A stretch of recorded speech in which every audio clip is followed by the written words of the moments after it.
بلکہ دریا میں بھی ہمارے لیے رزق ہے، اور کبھی خدا نہ کرے کھیت ختم ہو جائیں تو دریا سے بھی انسان روزی حاصل کر سکتا ہے۔ نحل 16 اللہ نے راستوں کو جاننے کے لیے کچھ نشانیاں بنائی ہیں، اس کے علاوہ ستاروں کے ذریعے بھی لوگ راستوں کا پتہ لگاتے ہیں۔ نحل 18 اے لوگوں، اگر تم اللہ کی نعمتوں کو گننا چاہو گے تو گن نہیں سکو گے۔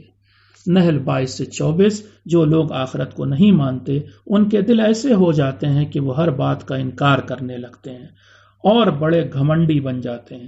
ان سے جب پوچھا جاتا ہے کہ اللہ کے بھیجے قرآن کے بارے میں تمہارا کیا خیال ہے تو وہ کہتے ہیں یہ تو گزرے زمانے کی جھوٹی کہانیاں ہیں۔ 28 سے شروع کر رہا ہوں۔ اس میں کہا گیا جو لوگ قرآن کو بس پرانے زمانے کا قصہ سمجھتے ہیں ان کی موت کے وقت جب فرشتے ان کی روح نکالتے ہیں تو وہ کہتے ہیں کہ ویسے تو اب ہم اللہ کا حکم ماننے کو تیار ہیں، مگر ہم دنیا میں بھی کوئی خاص برائی نہیں کرتے تھے۔ اس وقت فرشتے ان سے کہتے ہیں کیوں نہیں، مگر جان لو کہ تم دنیا میں جو کچھ کرتے تھے اللہ اس سے اچھی طرح آگاہ ہے، اس لیے اب جہنم کے دروازوں میں داخل ہو جاؤ اور اب ہمیشہ اسی میں رہنا۔ نحل آیت نمبر 30 سے 32 جو لوگ اللہ سے ڈرتے ہیں ان سے جب قرآن کے بارے میں پوچھا جاتا ہے تو وہ کہتے ہیں کہ اللہ نے سب سے اچھی چیز بھیجی ہے، اور سنو کہ جو لوگ نیکی کرتے ہیں ان کو اس دنیا میں تو بھلائی نصیب ہی ہوتی ہے، آخرت ان کے لیے اور بھی بہتر ہوگی۔ ایسے لوگوں کی روح نکالتے وقت فرشتے بھی ان سے کہتے ہیں کہ تم پر سلام ہو، آؤ اب جنت میں داخل ہو جاؤ۔ اس آیت کے شروع میں اللہ سے ڈرنے کی بات آئی ہے، کئی جگہ پر قرآن میں ڈرنے کی بات آئی اور تقویٰ کا لفظ استعمال ہوا۔ صحیح بات یہ ہے کہ اردو زبان یا کسی اور زبان میں تقویٰ کا ٹرانسلیشن ہو ہی نہیں پایا آج تک، نہ ہو سکتا ہے۔ آپ یہ نہ سمجھ لیں اللہ سے ڈرنے کا مطلب کہ اللہ کوئی بھیانک چیز ہے جس سے ڈرا جائے، نہیں، بھیانک یہاں نہیں، بلکہ جیسے ہم کسی بہت عظیم شخصیت، عظیم ہستی، مہان ہستی سے اس کے احترام، اس کی ہیبت اور اس کے روب کی وجہ سے ڈرتے ہیں، اسے ویسا ڈر یہاں پر مراد ہے کہ اللہ سے ہم اس کی عزت کرتے ہوئے، احترام کرتے ہوئے، اس کی ہیبت کی وجہ سے ڈرتے ہیں۔ نحل 35 قیامت کے دن مشرک لوگ یعنی وہ لوگ جو اللہ کے سوا کسی اور کو خدا مانتے ہیں یا کئی خداؤں کی عبادت کرتے ہیں اپنی غلطی کو اللہ پر تھوپتے ہوئے کہیں گے کہ اگر اللہ چاہتا تو نہ ہم شرک کرتے اور نہ ہی ہمارے باپ دادا شرک کرتے، یعنی وہ لوگ قیامت کے دن بھی باز نہیں آئیں گے اور اللہ پر جھوٹا الزام دھریں گے۔ نحل 37 اے محمد حالانکہ آپ کافروں اور مشرکوں کو صحیح راہ پر لگانے کی بڑی خواہش رکھتے ہیں، مگر جان لیجئے کہ اللہ جسے ایک بار گمراہی میں چھوڑ دیتا ہے اس کی پھر وہ رہنمائی نہیں کرتا اور نہ ہی دوسرے کوئی اس کی مدد کر پاتے ہیں۔ نحل 40 اللہ جب بھی کسی کام کو کرنا چاہتا ہے تو بس اتنا کہتا ہے کہ ہو جا اور وہ کام ہو جاتا ہے۔ ہو جا کے لیے عربی میں لفظ کن آیا، وہ کہتا ہے ہو جا، فیکون، فوراً وہ چیز ہو جاتی ہے۔ نحل 41 جو لوگ ظلم سہنے کے بعد اللہ کی خاطر اپنا گھر اور وطن چھوڑ دیتے ہیں ان کو اللہ دنیا میں بھی بھلائی دیتا ہے اور آخرت میں تو انہیں اس سے بھی بہتر انعام ملے گا۔ یہ بات توجہ دینے لائق ہے کہ انسان کو ہر حالت میں اپنا عقیدہ بچانا ہے چاہے وطن چھوڑنا پڑ جائے۔ نحل 43 اے محمد ہم نے آپ سے پہلے بھی مردوں کو ہی اپنا پیغمبر بنایا تھا، اس لیے لوگوں سے کہہ دیجئے کہ اگر تم نہیں جانتے ہو تو اہل ذکر یعنی جاننے والوں سے پوچھ لو۔ اس آیت کی بڑی لمبی تشریح ہے، آپ اکثر مجلسوں میں سنا بھی کرتے ہیں کہ اہل ذکر کون ہے۔ میں اجمالاً بتا دوں کہ حضرات محمد وآل محمد علیہ السلام جانکار لوگ ہیں، جاننے والے لوگ ہیں، ان سے پوچھئے آپ کو کچھ پوچھنا ہے تو۔ نحل 48 چیزوں کا سایہ بھی اللہ کو سجدہ کرتا ہے، یہ بھی بہت دھیان دینے لائق ہے، یہ جو ہماری شیڈو ہے، یہ سایہ ہے، یہ بھی اللہ کو سجدہ کرتا ہے۔ نحل 51 اللہ کہتا ہے کہ دو خدا مت بناؤ کیونکہ خدا تو بس ایک ہی ہے یعنی صرف اللہ ہے۔ نحل 57 نادان لوگ کہتے ہیں کہ اللہ کے بیٹیاں بھی ہیں تو وہ جان لے کہ اللہ ان چیزوں سے کہیں بلند اور بالا ہے۔ نحل 58-59 کافروں اور مشرکوں میں سے جب بھی کسی کو بیٹی ہونے کی خبر دی جاتی تھی تو اس کا چہرہ کالا پڑ جاتا تھا، پھر تو وہ لوگوں سے منہ چھپاتا پھرتا تھا کہ اسے بہت بری خبر سنائی گئی ہے۔ وہ سوچنے لگتا تھا کہ میں اس بیٹی کو زندہ رکھوں یا مٹی میں زندہ گاڑ دوں۔ آج بھی ہمارے سماج میں بیٹی کو برا سمجھا جاتا ہے. ہم خود سوچیں کہ جب ہم بیٹی کو برا سمجھتے ہیں اس کا مطلب ہم اندر سے تھوڑے بہت کافر ہیں. نحل 61. اگر اللہ لوگوں کو ان کے گناہوں کی سزا اسی وقت دینے لگے تو زمین پر کوئی جاندار باقی نہ رہے گا. فوراً نہیں ہے، کیش حساب نہیں ہے کہ ابھی کسی نے کوئی گناہ کیا فوراً اللہ سزا دے. نہیں، ایسا نہیں کرتا. وہ انہیں ایک طے مدت تک مہلت دیتا ہے، پھر جب وہ طے وقت آ جاتا ہے تو نہ ایک گھڑی پیچھے ہٹتا ہے نہ ایک گھڑی آگے بڑھتا ہے. نحل 66-67. اے لوگوں، چوپایا جانوروں میں بھی تمہارے لیے غور کرنے کو بہت کچھ ہے. دیکھو کہ اللہ کس طرح ان کے بدن میں موجود خون اور گوبر کے بیچ سے پینے والوں کے لیے سفید دودھ نکالتا ہے، اور اسی طرح اللہ کھجور اور انگور سے وہ رس نکالتا ہے جس سے لوگ شراب بنا لیتے ہیں یا پھر یوں ہی پی جاتے ہیں. بہرحال ان سب چیزوں میں عقل مند لوگوں کے لیے بڑی نشانیاں ہیں. نحل 69. اور اللہ نے شہد کی مکھی کے دل میں یہ بات ڈال دی ہے کہ وہ پہاڑوں، پیڑوں اور اونچی اونچی جگہوں پر اپنا گھر بنائے، پھر ہر طرح کے پھلوں اور پھولوں سے رس چوس کر اپنے رب کی بتائی بات پر پورا عمل کرے. لوگوں سنو کہ شہد کی مکھی کے پیٹ سے پینے کی ایسی چیز یعنی شہد نکلتا ہے جس کے الگ الگ رنگ ہوتے ہیں اور جس میں لوگوں کے لیے شفا ہے. یہ بہت دھیان دینے لائق آیت ہے. نحل 71. روزی روٹی کے معاملے میں اللہ نے کچھ لوگوں کو کچھ لوگوں پر برتری دی ہے، یعنی کسی کی روزی زیادہ اور کسی کی کم. اور ایسا بھی میں اپنی طرف سے بتا رہا ہوں اس لیے کیا ہے، اگر سب کی روزی برابر ہوتی، اگر سب کروڑ پتی ہوتے تو کوئی کسی کے لیے کام نہ کرتا، کوئی کسی کی نوکری نہ کرتا. نحل 74. اے لوگوں، تم لوگ اللہ کی شبیہ یعنی بت نہ بناؤ، تم لوگ اللہ کو انسانوں جیسا مت سمجھو. یہ دونوں اس کا ترجمہ ہو سکتا ہے. کل ملا کر کے اللہ کی شبیہ بنانے سے منع کیا گیا. نحل 77. قیامت کا آنا تو بس اتنی دور ہے جیسے پلک جھپکنے یا اس سے بھی کم کا وقت. نحل 78. اے لوگوں، اللہ نے جس وقت میں تمہاری ماؤں کے پیٹ سے نکالا اس وقت تم کچھ بھی نہیں جانتے تھے، مگر اس نے علم حاصل کرنے کے لیے تمہیں کان، آنکھ اور دل دیے تاکہ تم اس کا شکر ادا کر سکو. یہاں پر البتہ بہت سی جگہوں پر قرآن میں دل کا لفظ آیا، علماء نے کہا کہ دل کا مطلب عقل ہے یہاں پر ایسی آیتوں میں. نحل 79. کیا لوگوں نے ہوا میں اڑتی چڑیوں کو نہیں دیکھا؟ وہ جان لیں کہ سوائے اللہ کے کوئی اور انہیں ہوا میں نہیں روک سکتا. اس چیز میں بھی ماننے والوں کے لیے بڑی نشانیاں ہیں. آج انسان نے یہ تو سمجھ لیا کہ چڑیاں پر جب پھڑپڑاتی ہیں یا ہوائی جہاز اڑتا ہے تو اس میں کون سی چیز لگی، مگر قانون سمجھنا الگ چیز ہے اور قانون بنانا الگ چیز ہے. نحل 83. لوگ اللہ کی نعمتوں کا احساس کرنے کے باوجود ان کا انکار کر دیتے ہیں. سچ تو یہ ہے کہ اس دنیا کے زیادہ تر لوگ ناشکرے ہیں. نحل 84. قیامت کے دن اللہ ہر قوم سے ایک گواہ کو پیش کرے گا. نحل 89. قیامت کے دن اللہ ہر قوم سے ایک گواہ لائے گا جو انہی کے خلاف گواہی دے گا، اور حضرت محمد کو ان کی قوم کے خلاف گواہ بنا کر لائے گا صلی اللہ علیہ وآلہ وسلم.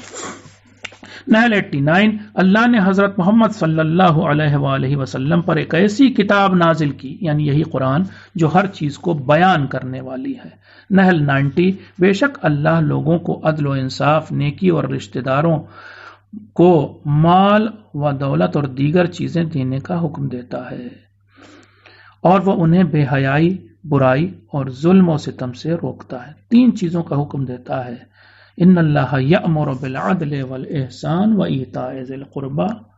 وہ 3 چیزوں کا حکم دیتا ہے اور 3 چیزوں سے روکتا ہے. نحل 91. اے لوگوں، جب تم اللہ سے کوئی وعدہ کرو تو اسے پورا کرو، اسی طرح جب تم کوئی قسم کھاؤ تو اسے توڑو نہیں.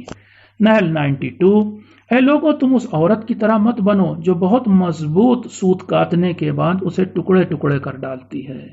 یعنی اس کا مطلب یہ ہوا کہ جب تم کوئی اچھے کام کو کرنے کے لیے ٹھانو تو اسے اپنے ارادے کو مت بدلو بلکہ ارادے کو عمل میں بدل دو.